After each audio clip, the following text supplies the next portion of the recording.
This is Pam Electric Ghost, and we're live on the air with Julia. Is it Erdkamp? Is that how you say your Erdkamp. name? Yes. Yes.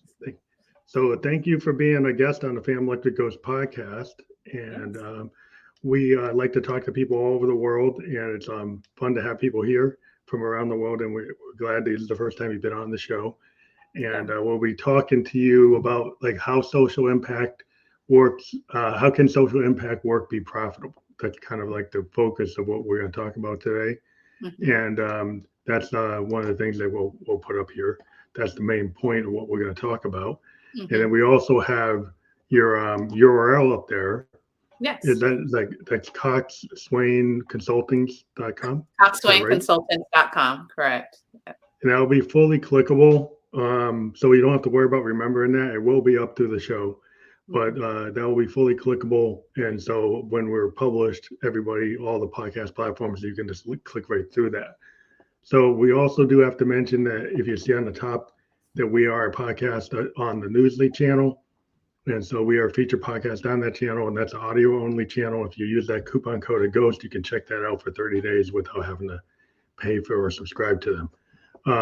So that's getting the business part of out of the way. But one of the things I like to ask all the guests to come on the show is, what motivates you, and why do you do what you do?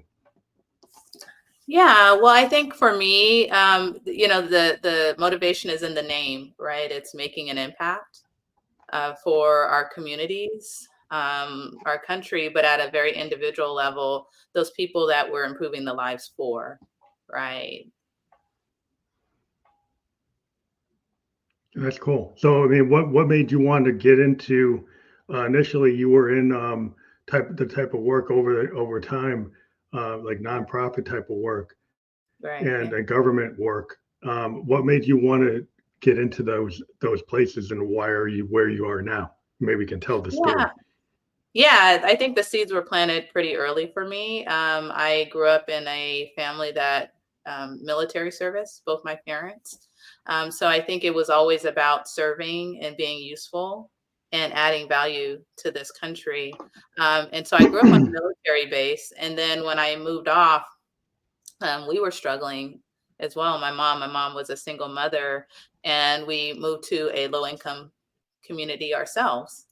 And in that, I got to see a lot of the disparities, a lot of the things that I didn't have access to that other people did. And it really frustrated me as an individual. So as I grew up, it became kind of my life's mission that I would help ease that burden for those who didn't have access in any way I could. And so that translated into quite a trajectory in terms of my career, where I started in government.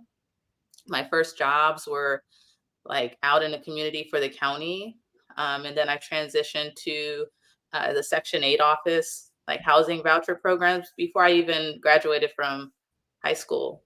Right. And so now Mhm. my career, I work for the federal government, doing things at the federal level, the Obama and Bush administrations at different points. But it's always been centered in making an impact in any way I could.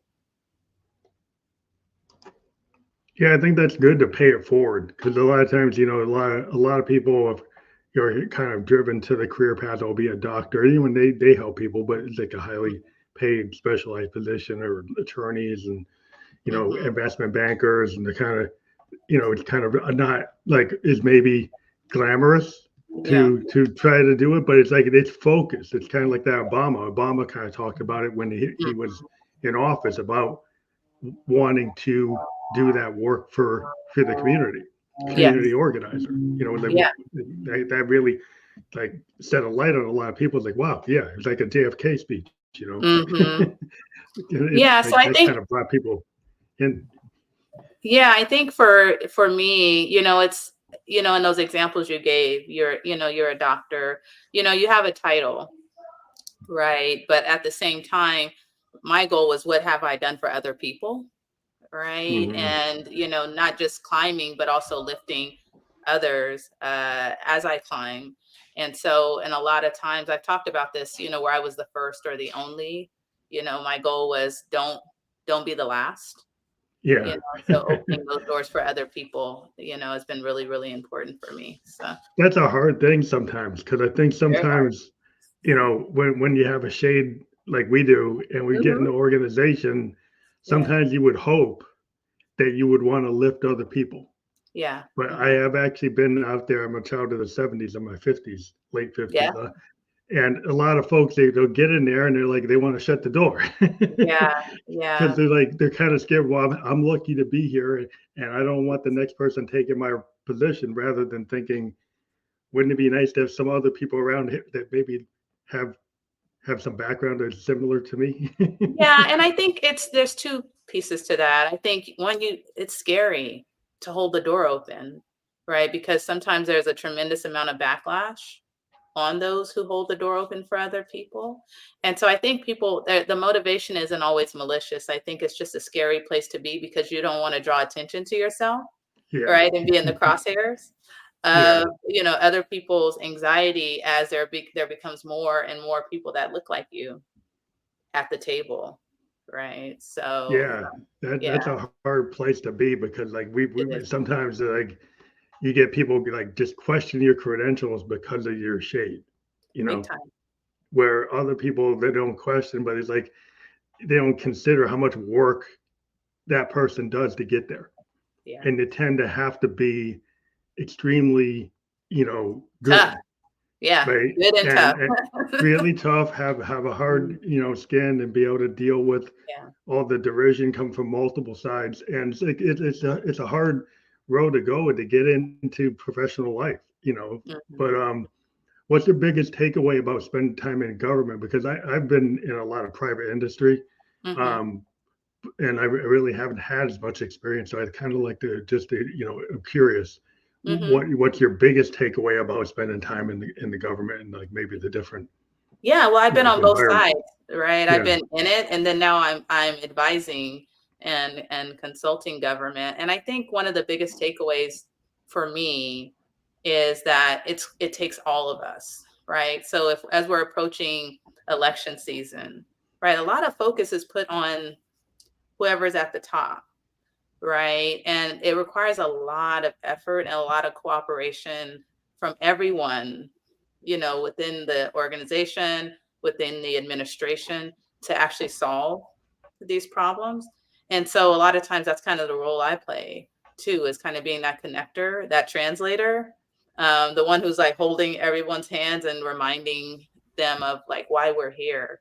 Right. And so I think one of the biggest takeaways is like me, it's always grounded in it's not one person. It's not the president. It's not the governor. It's not the mayor that has all the power. We have to move forward together.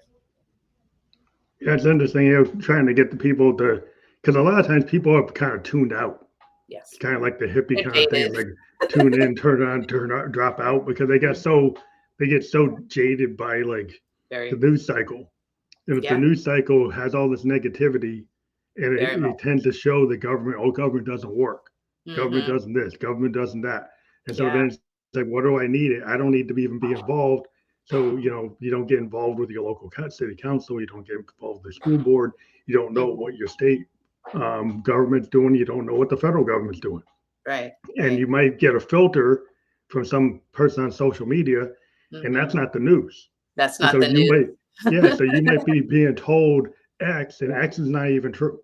Yeah. And And, so, I'm sorry, I didn't mean to interrupt, but when Obama left office, one of the things he said in an interview, he said, "We've we've entered the post-truth era." Right? And so there's not a lot of regard for truth. There's a lot of information, but not a lot of critical thinking in terms of where that information is coming from and what the motivation is for that information. And so I'm a little bit more brass tacks, like let's look at like just the facts of it. That's really hard to do in today's climate. whose facts are they? Right. Whose facts are Which, they? yeah, Right. group of people is putting out the facts because you get people that will say, Mm-hmm. really, like, this is the truth. And then you look and it's like, oh, it came from a Russian bot. Yeah. Right. So, Yeah. Yeah. A lot of people are so arguing and they're getting information from uh, AI and fake sources, Yeah, right? there's a lot And of bots like on our social media. a lot. There's actually foreign countries, not to be get people freaking out, but China and Russia have interest, and other countries do too. Yeah. And because this is the internet age, they Hmm. can put something on social media, and it's not the New York Times, it's not the Wall Street Journal, it's not Right. ABC, it's not CNN, it's Right. not journalistically checked for the No. facts. Right. Where And we then had they more. think, yeah, yeah, they think that's the truth. I'm like, Right. well, Well, we had more of that, a little bit more news sources, like really specific. This is where we go to get information.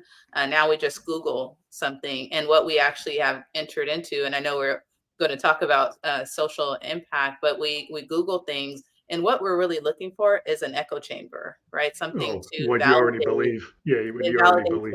what you already believe anyway. So you're like, aha, I found it, and then you go and you share it. Not Yeah, really just knowing where that information exponential. It's like exponentially. So exponential reinforcement of your mindset right. without actually having a conversation Right, with right. Having the a other side. conversation Yeah, or with following the up on that, right? So I think that's kind of when you said people get jaded and they wonder like why I'm not.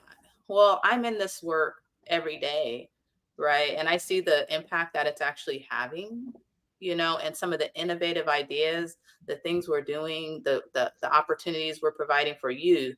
Or today, I just had a call on like services for homeless women who have experienced Mhm. domestic violence, right? These are in the city is providing training to provide more trauma informed care for the homeless women in their community, right? These are real tangible things, and it's a That's a real thing. Yeah, it's a beautiful thing, right? So you kind of have to zoom in a little bit more. I You think you zoom have to out, find things like you said. That's a real important issue. That's real people, people's lives. It's not right? some fake news. Right. It's like Yeah. Yeah. there's a real issue with domestic violence. There's homeless people, Hmm. and my daughter is in a disability kind of. She's an Oh, artist, but she's an advocate for artists with disabilities, oh, that's and beautiful. they're looking for safe spaces for artists with disability because sometimes the art world Hmm. doesn't really consider the American Disability Act, Right. and they Hmm. don't consider that they should provide equal opportunity for artists who might not be able to go through, without, they're not even thinking about it. They're not even thinking that they're putting walls up. And The so my daughter is barriers, like a right? yeah, is a big advocate for that. And that's a positive thing. It's like you can find things that you can believe in Yeah, and not you be can find so, things to make you smile, right? There's things yeah, that you can make smile, and I love hearing that because some of the social impact organizations that and companies and enterprises that exist today are addressing those things, right? They're because we can't always rely on government. That's the other takeaway. We need to stop overly relying on government, and we need to pick up the plow, and start doing this yeah. work. And there are organizations and enterprises that are doing just that. So those like the non-governmental organizations or like NGOs private foundations that or start private to do things. foundations. Like you get these people that build collectives. Like my Yes. daughter's really into these collectives. They're Mhm. like-minded. So she's an African American. She's an African American with disability, for being Mhm. advocate for artists with disabilities, and she's in multiple forms, and she's become like an art director for these type of projects. Mhm. And Yeah.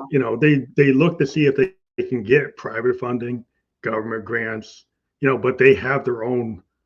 They exist without the government. They're not part of it. They Right. have their own private organization, and they'll see what they can get, or they'll Sure. do their own. But I think you can't just totally rely on one source. I think you got to look at what's available. Yeah. Right. Right. So, what are some trends in public policy, that you're concerned with right now? Well, I think they kind of come back to the conversation about social impact, right? Is that we have some really big breaks in the system that are being surfaced now, especially in the post-COVID era, right? So one of the biggest ones is digital access, right? How Mm, do we solve that problem in urban and rural communities as well, right? So there's a lot of funding, a lot of resources to help with that. Like in Los Angeles, we have Delete the Divide, those types of initiatives that need corporations, but also social impact enterprises to help with that. right?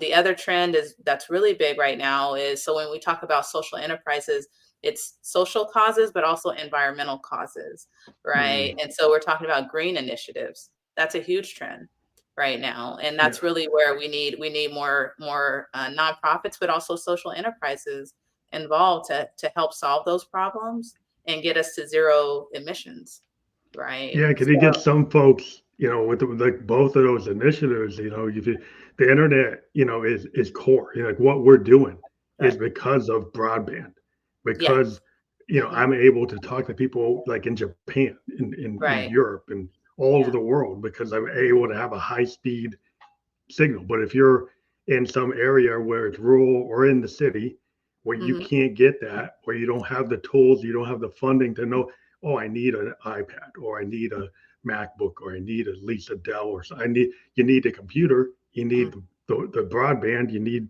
the satellite, or you need whatever and Right. it's like a necessity for a lot of jobs, for like It's a jobs, necessity to exist, educate right? education, like Yeah. everything. I mean, like you Yeah.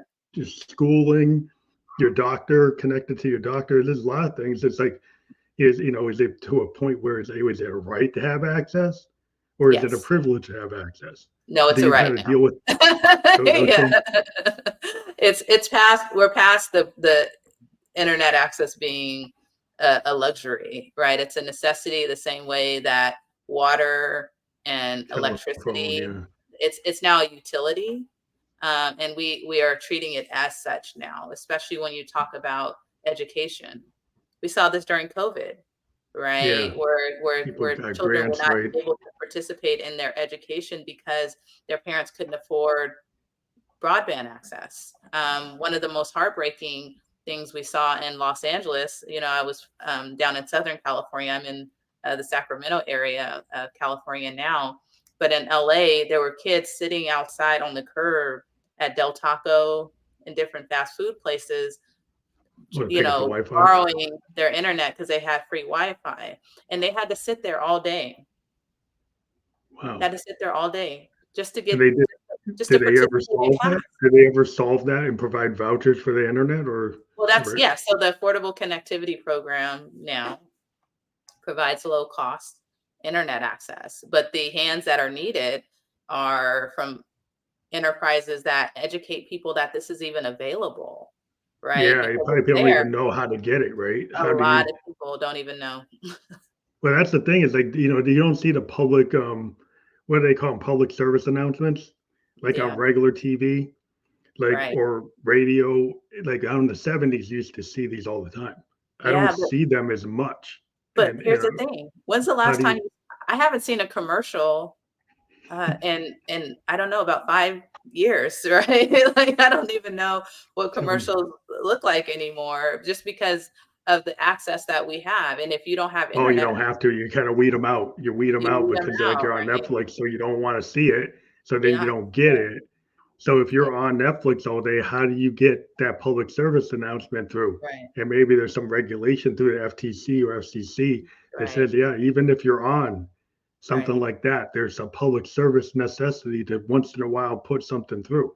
Right. And with that kind of thing, we really have to be more grassroots, right? Because if you're on Netflix, then you have internet access. We need to be in the schools, we need to be at the grocery store, we Mm-hmm. need to be everywhere that those people who don't have internet access are, to educate them that these things are available. So, Yeah, just trying to get it out to the people because you don't know if they're on their phone and they're just right, ignoring because they're not watching TV. right, They're not listening to the radio. So how do you get to the generation that's on their phone right, all the right. time and tell them that they could actually apply for X Yeah, if they don't know that they are these programs? yeah, You tell them in school, but are they really listening in school? Like, what's the like best way to get these people? Is a text message the best way to get to these people? right. Is it where they ignore it because they think it's spam? Is like how do you get to them? Yeah. Well, those are the things that we're still figuring out. So. That's interesting. Yeah, there's a lot of opportunities, but for like funding for nonprofits and small business, what are the opportunities that you see, in this consulting kind of arena? Oh man, Where do you? are we talking about social enterprises specifically and nonprofits? Because those are kind of two Yeah, sides of the same coin, right? yeah, yeah. Because social enterprises can take whatever business structure is needed, and they're very similar to nonprofits in terms of the cause. What differentiates a social enterprise, because I know some might have logged on just specifically because of the social impact piece. When I say social impact company or social enterprise, I'm using those terms interchangeably. But a social enterprise is one that has really two bottom lines, right? The bottom line of some type of social or environmental profitability, right? So they're looking to scale, support a cause in some tangible way, but then also the economic profitability. Whereas when you're talking about a nonprofit, straight nonprofit, the economic profitability isn't necessarily there, right? Yeah. They're just all solely focused on the cause. And so in terms of funding, both of them often have access to the same grants, right? So if you're looking at creating a social enterprise, depending on the legal structure of it, you can apply for grants. Like we just shared on my Facebook about energy grants.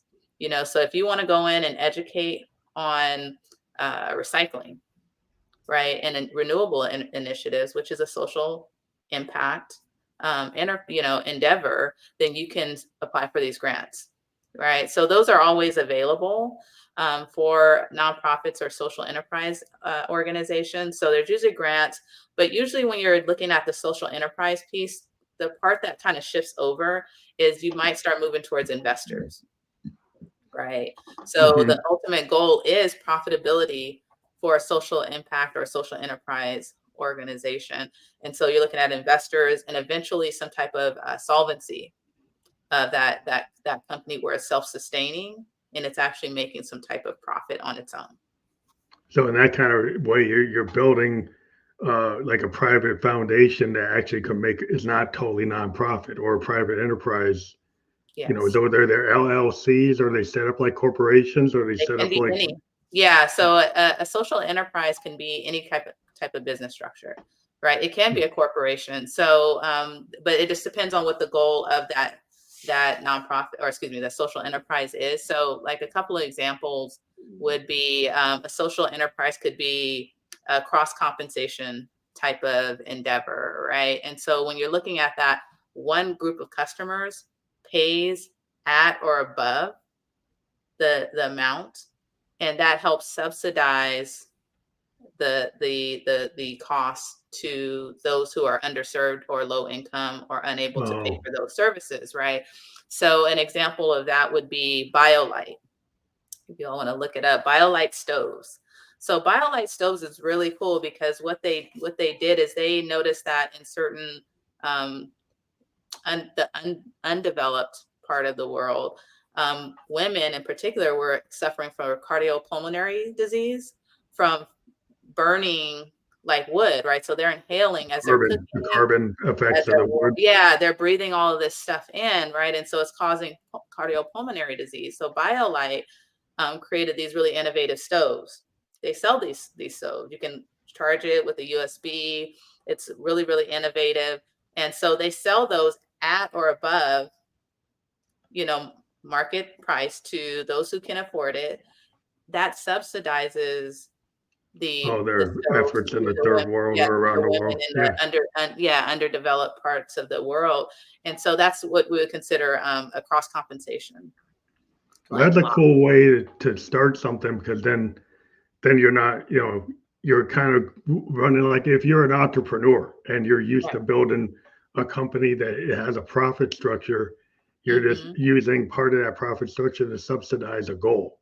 Right. So you have a goal to help A these people cause, right? There's a or cause you're cause. supporting. Hmm. Yeah, so you structure it to support the cause. Yeah. And that's really cool. That's an instrument. It's something I hadn't really dived into much, because I Yeah. think a lot of people think of like, oh, American Cancer Society or the Mhm. green, a lot of green organizations. Yeah. They think they're fully nonprofit, and maybe some of Yeah. you Sierra Club. I don't know. I mean, I never really looked into it. Like, are they nonprofit, or are they actually these other type of organizations. Yeah, a lot of them are corporations, right? And so, but the difference being that profit isn't the only motivation or the anchor for that particular organization, so, or that company.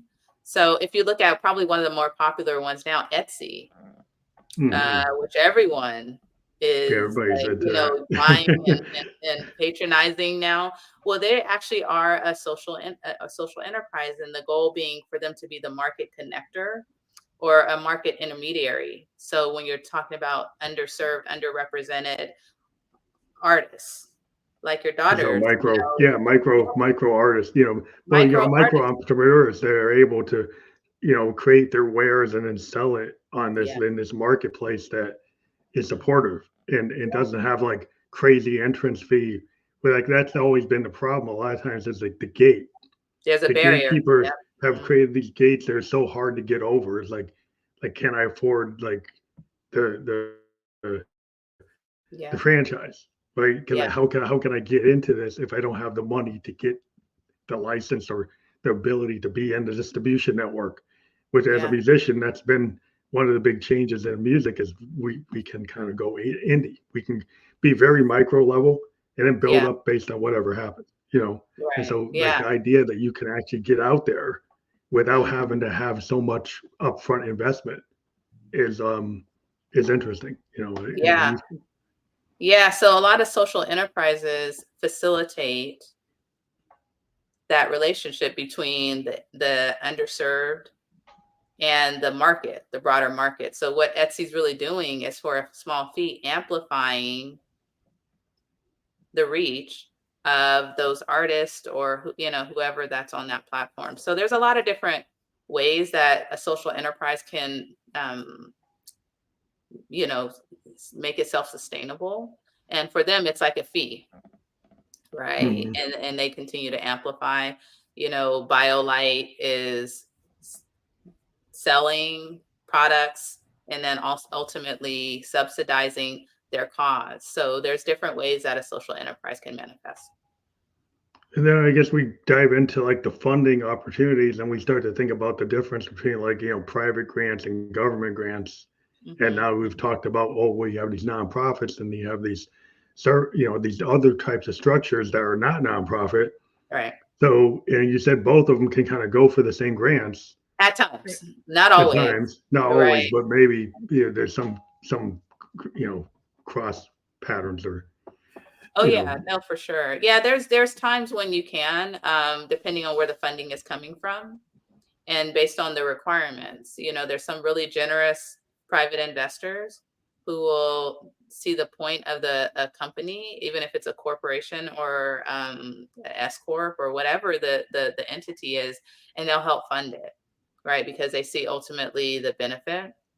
That's rare once you get into that type of legal structure, to see that, which is why nonprofits are favored in that, because ultimately the goal of those isn't for money to go into the pocket of the founder. Yeah. creator, the founder. It's supposed to be furthering the mission, right? And a Yeah. social enterprise Yeah. So really wants. I guess it goes to the point like, can they, yeah, you would think the nonprofit's going to take more of those resources and Oh yeah, they distribute do. them like more toward the goal Yeah, than the other structure might, not do as much as what, we put them side by side and they have the same goal. What's the actual outcome and what are the metrics of like yeah. how many Well, people did this organization help versus this one? yeah, and it's their scale, but then also, like what you just said there, they both have the same goal. They don't fully, right? A nonprofit, the goal is solely the Solely cause that. or the community, right? In some way. A social enterprise, the goal is, like I said, there's a double bottom line, right? It's the social or environmental benefit and Mhm. furthering that. And then there's also still economic profitability. Like social entrepreneurs want to make money, right? But they're not willing to do so at the sacrifice of the cause that they're involved in. Is it sometimes that you have a situation where like the the non the nonprofit wants to reach more people, but the corporate type structure is so efficient, even though they keep profit, they actually reach more people.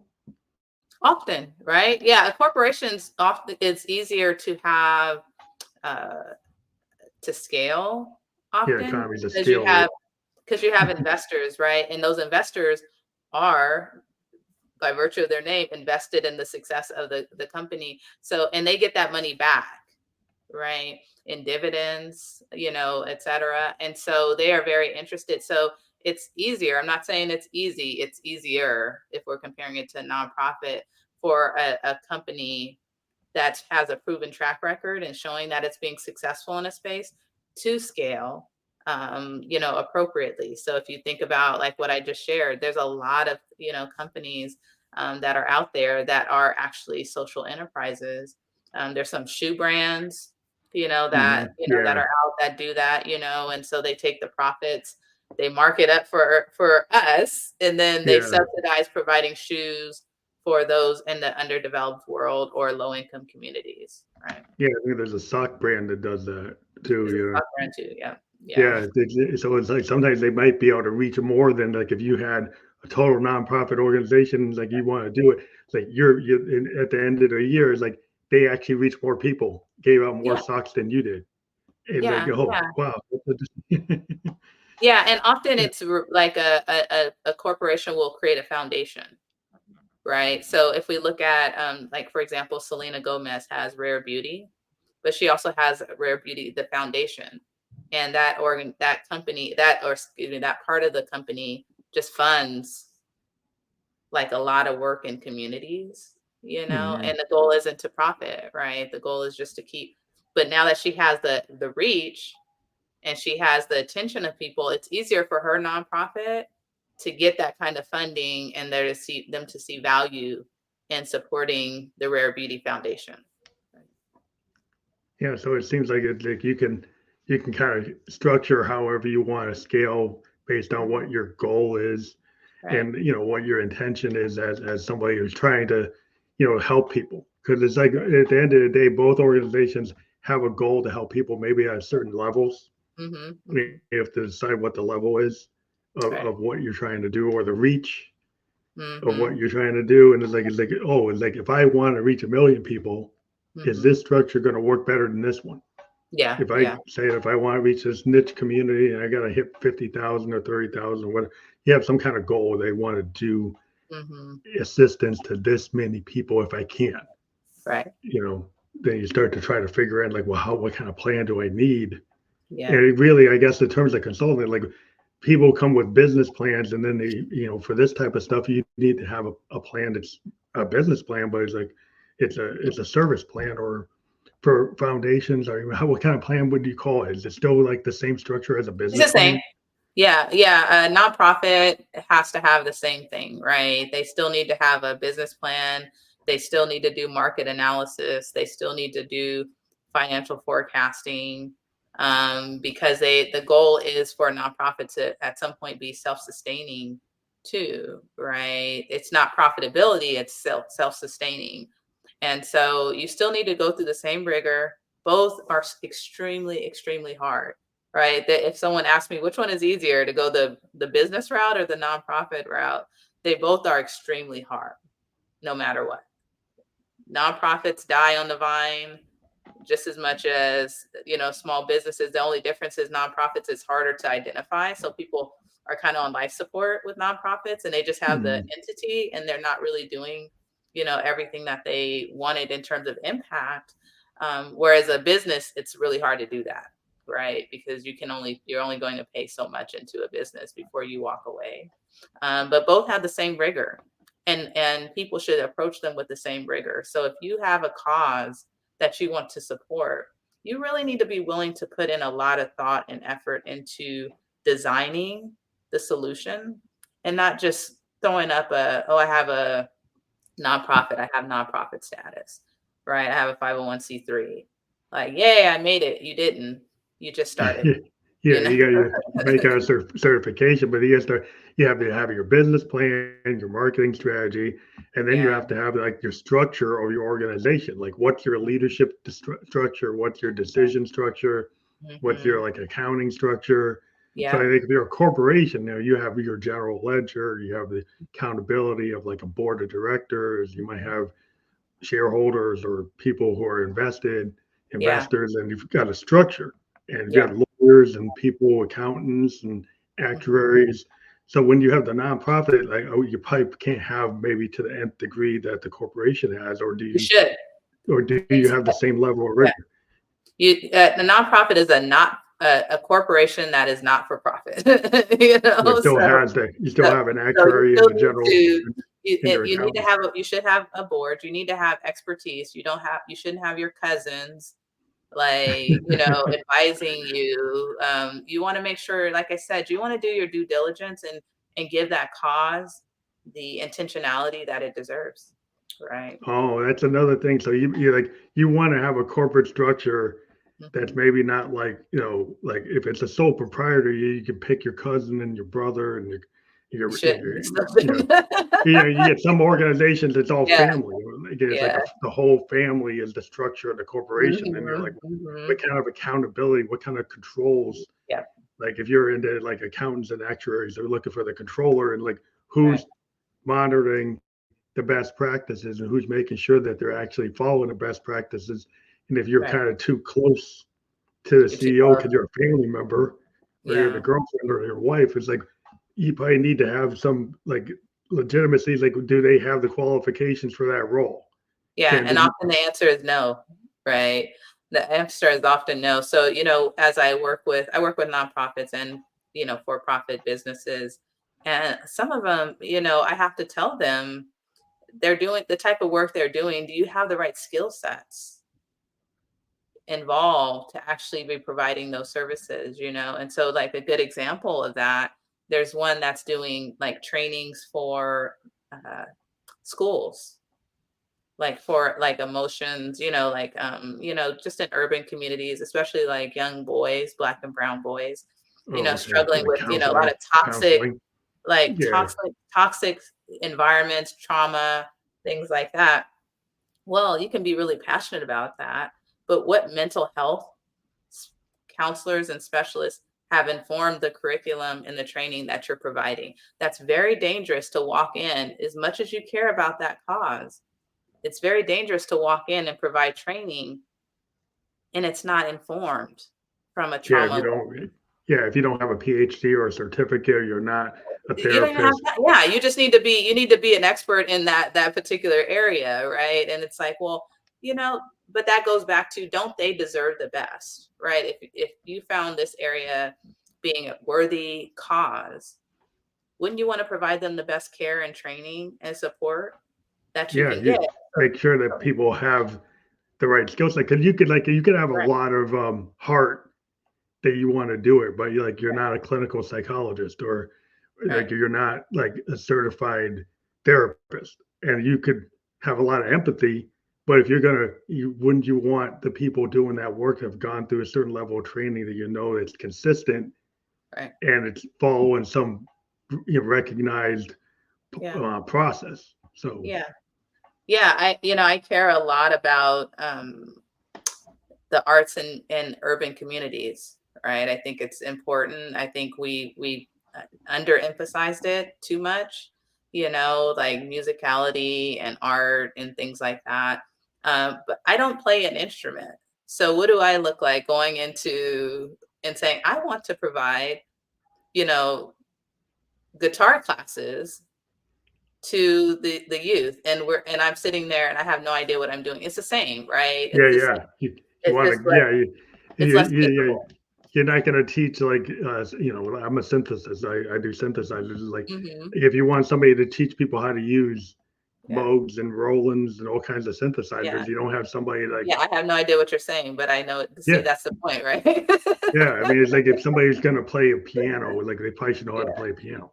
Yeah.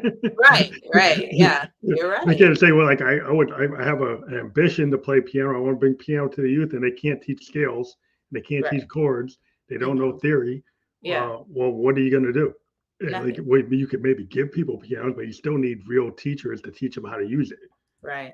The fundamentals, right? So that's about getting the right people around you. You may be the visionary, Yeah, but you at can the have end the of the vision day, for it. you're going to have to bring people to the table that can help shape what that looks like, right?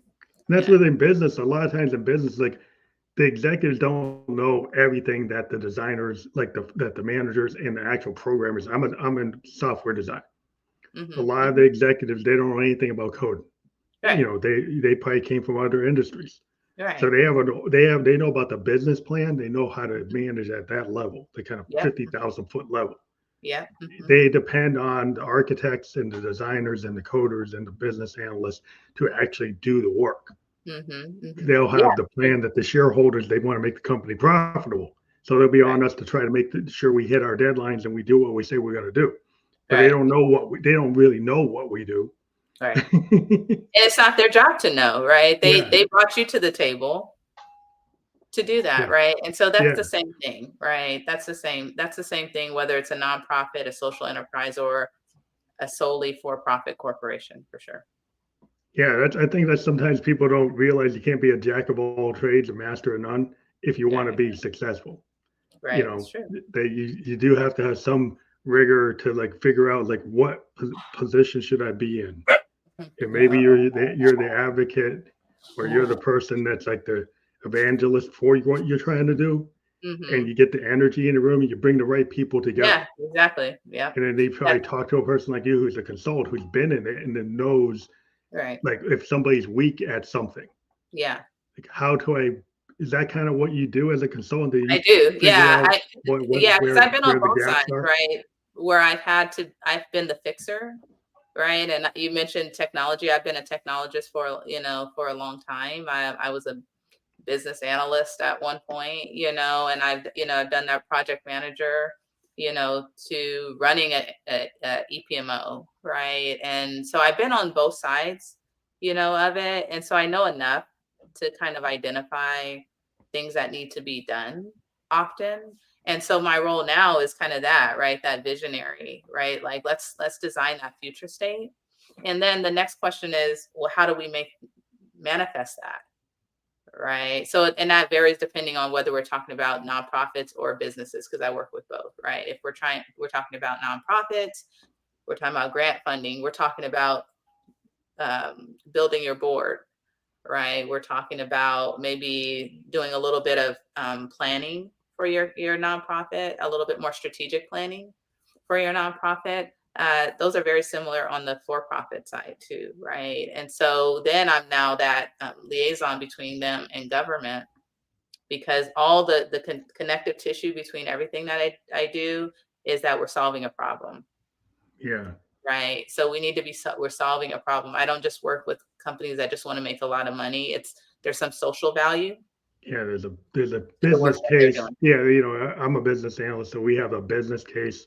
We Right. have a use case. We Mm-hmm. have like their business charter, Right. It rolls project up. It pro, keeps the rolling up. Yeah. project plan, and then Yeah. you could have like like a lot of times we'll have a proof of concept because I'm a Yes. design and software designer. Yeah. Mm-hmm. So we might get a project charter that says we need to build a business case and build a proof of concept for this particular function. Yeah. Like Mm-hmm. insurance company wants to do new types of loans that can kick off a cell phone. Mm-hmm. That's what we want to be able to do. You want to be able to have the client be able to kick the loan off totally from the cell phone. So Right. Right. that's what the charter will say. That's the overall thing that we're trying to do. So Yeah. yeah, you kind of got to know what the story is, and then maybe what we do is like we give options. Like you could do it like Mm-hmm. this, you could do it like that. It Yeah. could cost this much, it could cost that much. We could get Mm-hmm. it to you at this amount of time or that amount of time with Yeah. these features and not these features. So Right. Right. Right.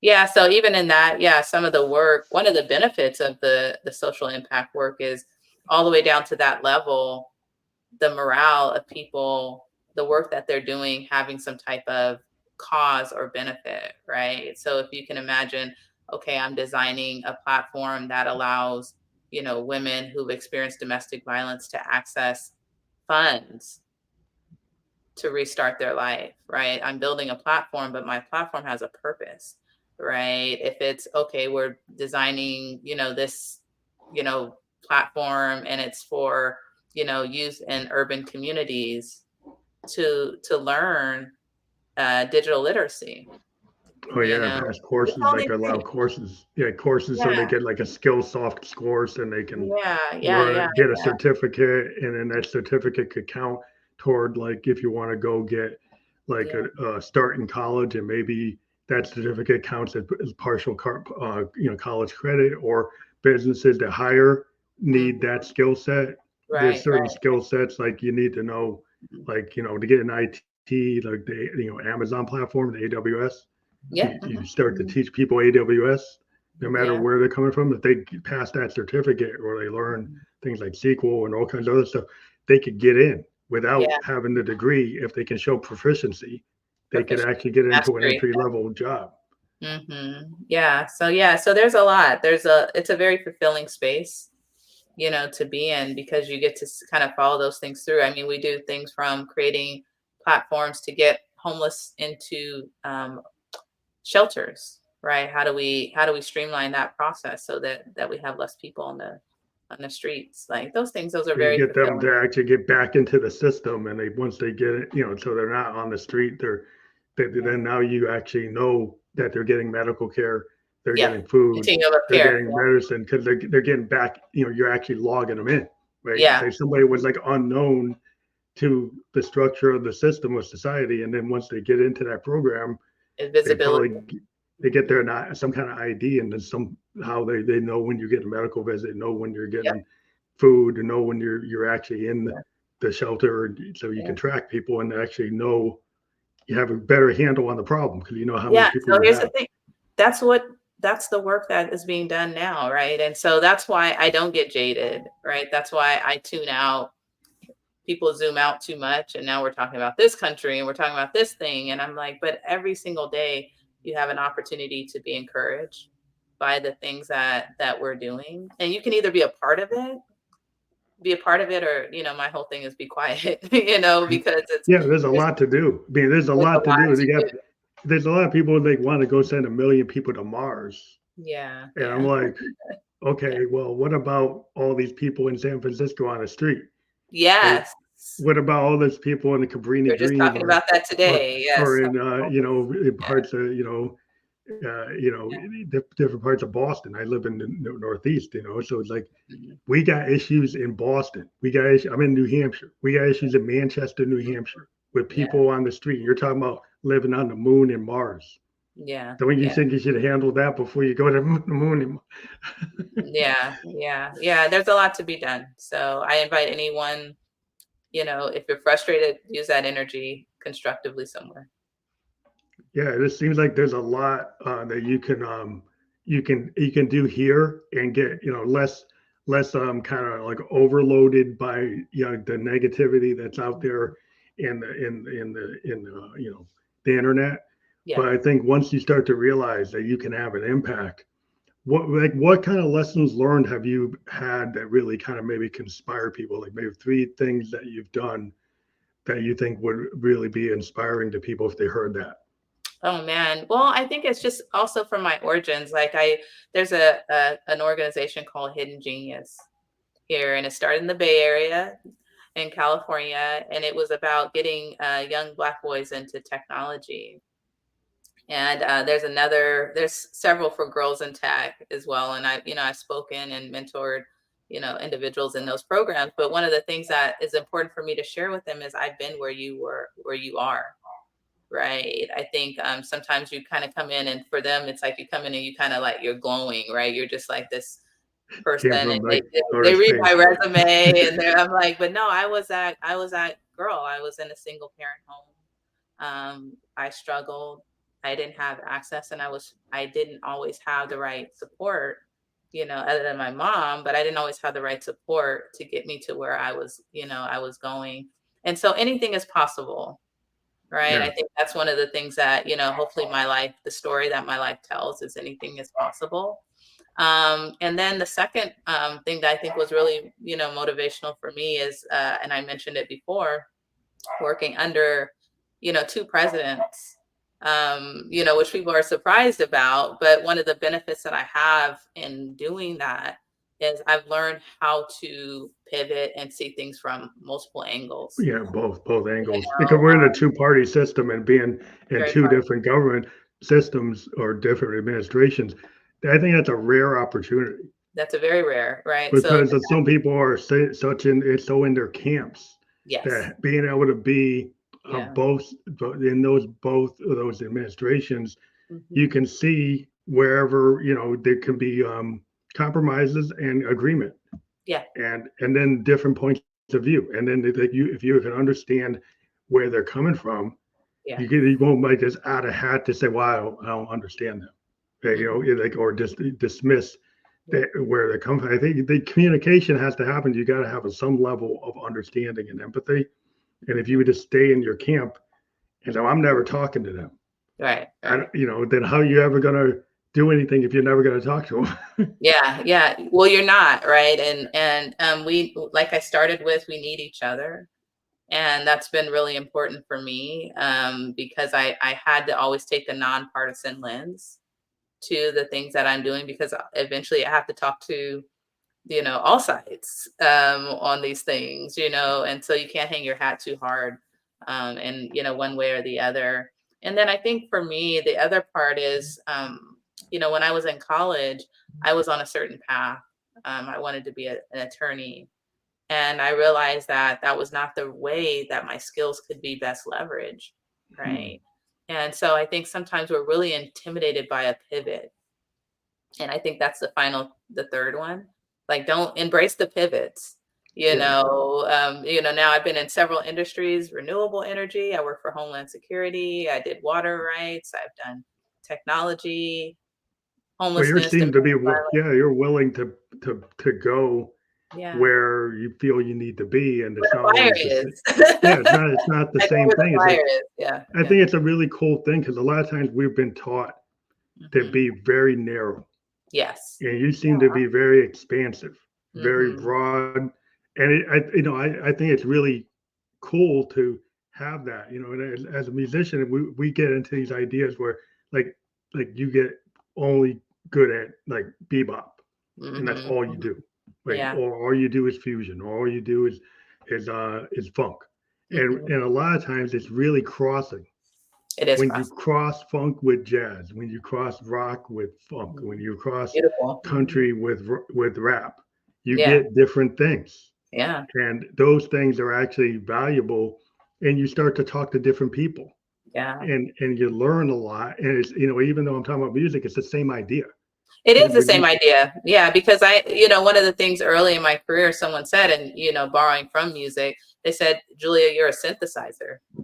yeah. Right. That's kind of your role. And I said, that makes sense, right? Like, and music is, anyone that's in music understands exactly what that is. And so that's kind of been the role that I played. I'm always kind of, bringing all this stuff together. And then what comes out of it is what seems like magic, but it's not magic. It's actually just listening to the strong points and the areas that we need to incorporate into those solutions and presenting them to the world. Right.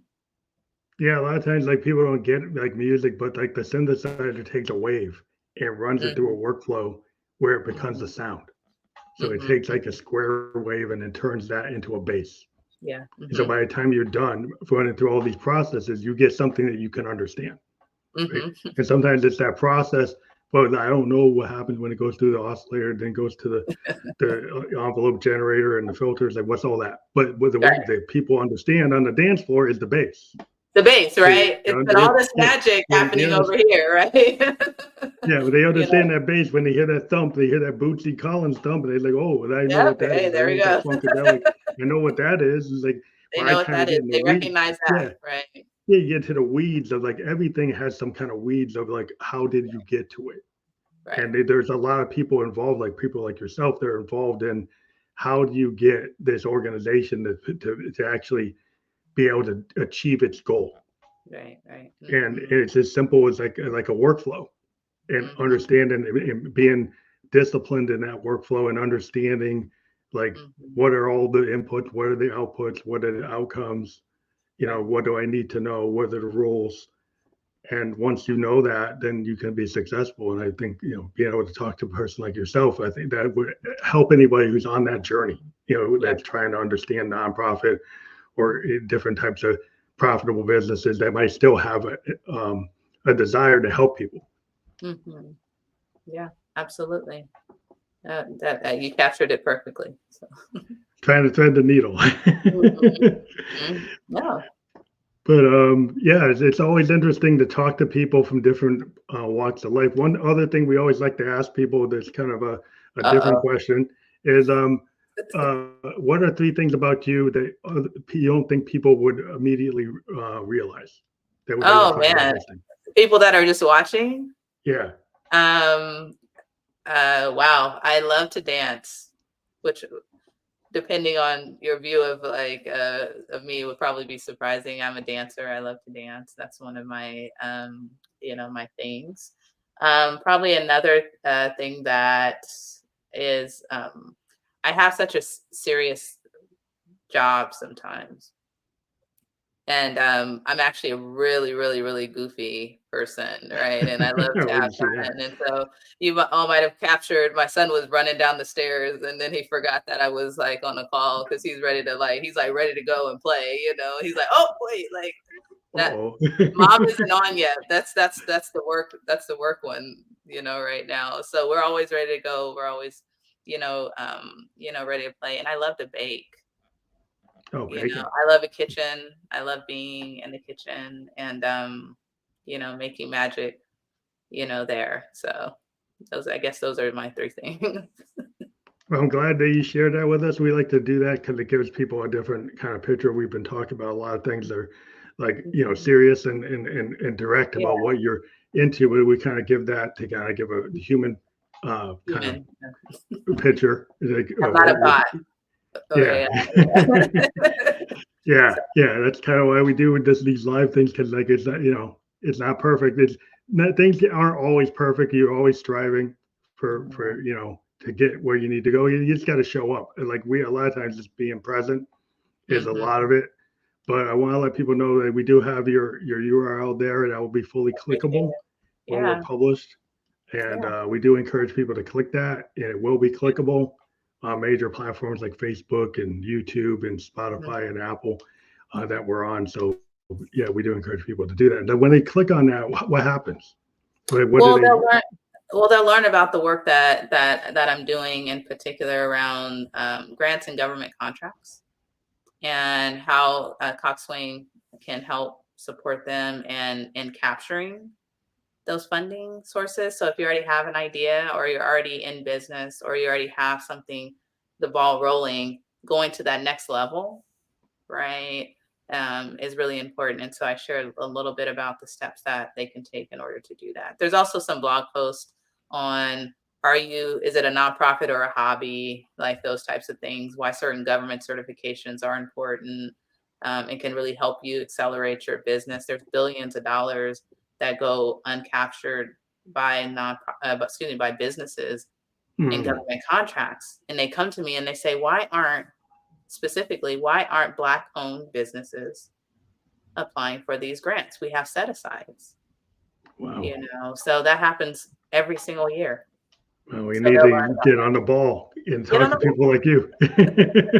And thank you for inviting me. This has been a great conversation. Hopefully, it provided some value to, those that watch it either right now or in the future. Well, thank you very much for being a guest on the Family Electric Coach podcast. We appreciate it, and have a good night. And like I said to everyone, we were live on Facebook, YouTube, and Twitch. We'll be on all the major platforms you can listen to or watch podcasts by tomorrow. And I want to thank you again for being on the show. My pleasure. Take care. Bye. Bye.